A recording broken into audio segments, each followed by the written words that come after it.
Hello, YouTubers, brothers and sisters in the Lord, and to all my subscribers. In this video, I'd like to talk about the fourth fact that undergirds the resurrection of Jesus. In my first video, I talked about the first fact, about how Joseph of Arimathea, who buried the body of Jesus, was a real man, not a made-up one. And in my second video, I talked about the empty tomb, how Jesus' body disappeared from the tomb. And the third fact talked about the multiplicity and the independent sources and attestations of, of witnesses seeing Jesus appearing to them as being alive after his death. And today is the fourth fact that I'd like to talk about, which is how Christianity started with the belief that Jesus rose from the dead, and that the disciples were willing to die for him, and really go through so much, and despite the contrary situations that they had to face following after Jesus' crucifixion. A lot of contradicting things that the people of Israel or the Jews just can't accept, cannot believe, as to what their thoughts or their expectation what a Messiah or their king would be. Now, in the mind of the Jews, the Messiah would be the king or powerful political leader that can help them, really take them off, take the yoke off, the enemy's yoke off, the Romans, quite been their enemies, and have been captivating them and putting them in captivity. And so they just thought that the Messiah could help re-establish the throne of David. But not so in the case of Jesus. He just didn't have that kingly leader, political leader power. And in fact, he, his death was judged under,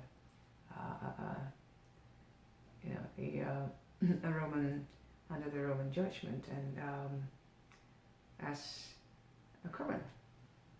And for the Jews, if you look at Deuteronomy chapter 21, verse 23, they talk about cursed be the person who is hung upon the tree. So if he hangs on the tree, or that's how Jesus ended up being crucified, he's a cursed person.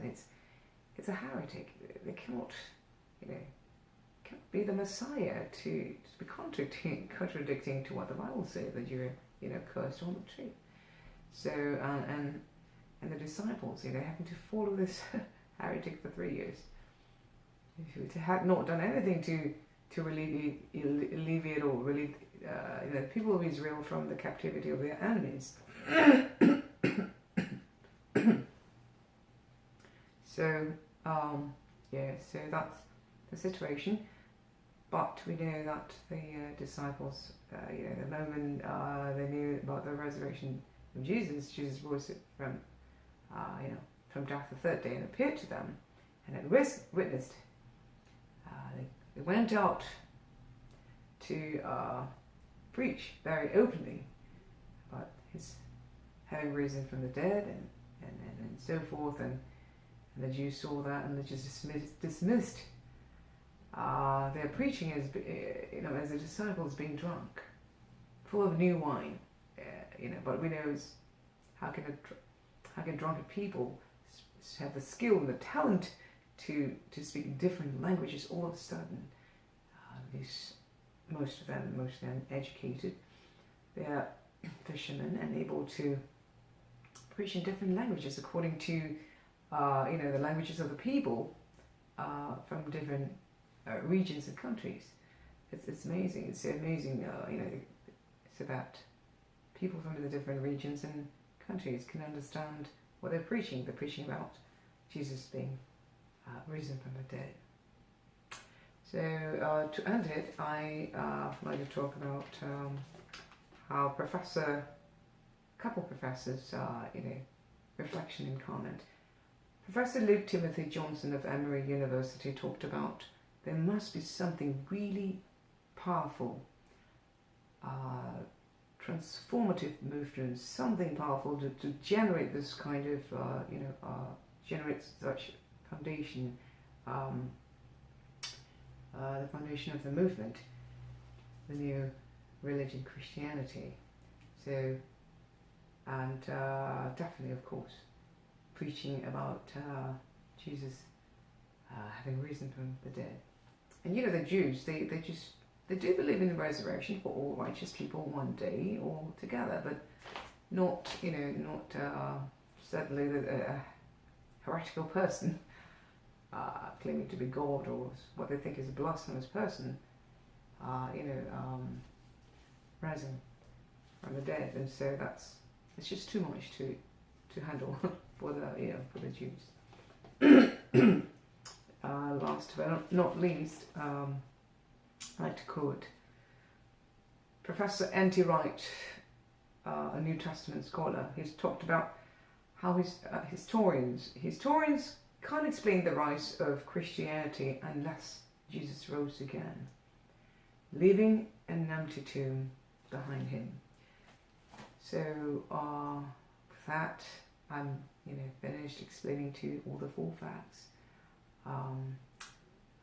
I hope I'll be able to make a following video, which probably talks about how these are facts and what other criteria and the tests the historians would use to qualify something as fact. So hopefully I'm able to do that as soon as I can. But for now, I am done with the 4 facts of that undergird the resurrection of Jesus. The first fact being that Joseph of Arimathea, a real person, a well-known figure in history, had buried Jesus' body. So for those who do not believe Jesus had died, or he's just passed out, or something happened, he really did die and was buried by Joseph of Arimathea. And secondly, his tomb being empty, and the Jews made the allegations that, well, the disciples stole the body at night, but that such allegations from the opponent is a very powerful confirmation that this body disappeared, not there, not some no trace of whatever of a decaying corpse. And also, thirdly, the multiplicity and the independent sources of witnesses having experience and seeing Jesus alive after death. It's not just 1 or 2. It's just different circumstances and occasions. So it's still all independent, right? You can't. It's not just a group of people trying to make up some stories. Yeah. And lastly is how Christianity started, with the belief that Jesus rose from the dead. That is the core belief, and how the disciples were willing to die for that, and many more after that,